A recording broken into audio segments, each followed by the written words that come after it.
kūrybinės jungtis, tai yra, įsivaizduojam, kad čia aš, o čia jūs.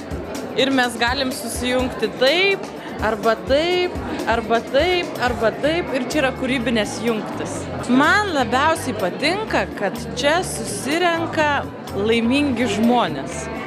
Ir labiausiai patinka atmosfera, kada visi kažkokį vedini vieno gero tikslo gerinti aplinką, susibūrė ir būna kartu. Kūrybinės jungtis tai yra kūrybinė joga, nes joga tai reiškia jungtis. Pastaruoju metu, kai kalbama apie jauno žmogaus savirealizacijos galimybės, kūrybiškumas pabrėžiamas kaip veikimo būdas, reikalingas praktiškai, pritaikant žinias, priimant sparčiai kintančio pasaulio iššūkius, sprendžiant problemas ir priimant sprendimus. Ugdymo plėtotės centras Lietuvos mokyklose įgyvendinantis programą Kūrybinės partnerystės spalio pabaigoje švietimo, kultūros, akademinio pasaulio atstovus pakvietė į forumą Kūrybinės jungtis. Čia buvo aptariama, kaip kūrybiškumo mokymo programa įgyvendinama Lietuvos mokyklose. Kūrybinių partnerysčių rezultatai atskleidė daugybę transformacijų, kurios išryškėjo kūrybiško mokymosi procese nuo asmeninių iki visos mokyklos pokyčių. Įvairiomis savo patirtimis, nuomonėmis, atradimais forumo Kūrybinės jungtis dalyviai dalijosi 2 dienas. Čia ugdymas jungiasi su kūryba, o teorija su praktika. Čia šiandien šitai salėje mūsų tokia svajonių auditorija šito forumo, nes yra žmonės iš ugdymo srities, ir iš mokslo srities, ir iš kūrybos ir kultūros sričių, visų tų, kurios yra mums svarbios, ir netgi šiek tiek kitų. Tik mūsų idėja apie tai, ką mes patyrėme toje kūrybiško mokymosi, kūrybingumo mokymo srityje, galima pasidalinti ir paskleisti plačiau. Galaktikų spiečiai, socialiniai ryšiai, neuronai, galaktikos, skrydžiai – tokie buvo forumo Kūrybinės jungtis erdvių pavadinimai. Kiekvienos erdvės pavadinimas atspindėjo tam tikrą jungtį.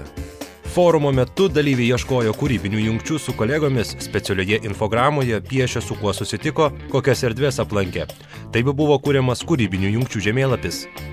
Forumo programoje buvo tarptautinių ekspertų ir Lietuvos specialistų įžvalgos, diskusijos bei praktinės kūrybinės dirbtuvės visiems dalyviams. Vienas iš forumo pranešėjų profesorius Jamesas Cutterelis, kūrybiškumo tyrimo centrų Jungtinėse Amerikos valstijose ir Jungtinėje karalystėje direktorius akcentavo, kad mokymuisi būtina kūrybiška erdvė. Joe Halgartinas, Jungtinės karalystės karališkosios menų, gamybos ir komercijos skatinimo draugijos narys, pranešime klausė, ar įmanoma įsisteminti kūrybiškumą. Filosofas Kristupas Sabolius bandė atsakyti klausimą, koks kūrybiškumo, žinojimo, mąstymo ir vaizduotės vaidmuo šiuolaikinėje technologijų epochoje. Specialioje mokymosi pratybų erdvėje, pavadintoje socialiniai ryšiai, dalyviai patyrė, kas yra įtraukiantis mokymasis. Patirtimi dalyjosi kūrybinių partnerysčių programoje dalyvaujantis įvairių kūrybinių sričių profesionalai, mokslininkai. Mokymosi pratybose kino režisierius Tomas Mulkis ir geologas Simonas Sarman gilinosi, kaip geologija ir kino montažas gali padėti suvokti save kaip aplinkos ir istorijos dalį. Ta asmeninė patirtis visada veikia ir mokymės yra labai svarbi, kaip Konfucijus sakė, tu man papasakok, aš užmiršiu, tu man parodyk, aš atsiminsiu, o jeigu tu man duosi pačiam pabandyti, tai tada aš ir suprasiu. Tai šitas jūsų priėjimas ir priklijavimas, tai yra mes jums duodam pabandyti įsivaizduoti, kas jūsų sukurtai šeimai atsitiktų po maždaug kažkiek metų, kai ištirps pasaulinis, kai ištirps ledynai, visi klimatai atšils. Ir kaip atrodys mūsų Lietuva, kai pasaulio vandenyno lygis pakils 60 metų. Grafikos dizaineris Jonas Liugaila pakvietė naudojantis grafinio dizaino įrankiais, infografu, redukavimu, iliustravimu ieškoti asmeninio santykio su analizuojamu objektu, pamėginti suvokti ir apčiuopti objekto esmę.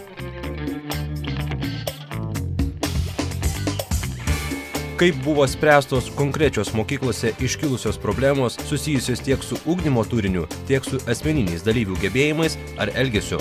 kokie metodai buvo taikomi siekiant mažinti patyčias ar didinant mokinių motyvaciją mokytis, kaip sukurti metodus stebimų mokinių pokyčiams nustatyti. Apie tai forumo kūrybinės jungtis dalyviai sužinojo dar vienoje specialioje erdvėje Galaktikoje. Specialias sesijas kartu vedė kūrybinių partnerysčių programoje dalyvaujantis praktikai ir mokytojai. Skrydžių erdvėje buvo dalinamasi asmeninėmis istorijomis. Jas pasakoja tiek kūrybinių sričių atstovai, tiek mokytojai, tiek mokiniai. Istorijų temos buvo įvairios. Kaip lavinti vaizduotę, kaip klasėje sukurti geresnį mikroklimatą, kaip kūrybinių partnerysčių metu keičiasi mokyklos, kaip motyvuoti mokinius mokytis.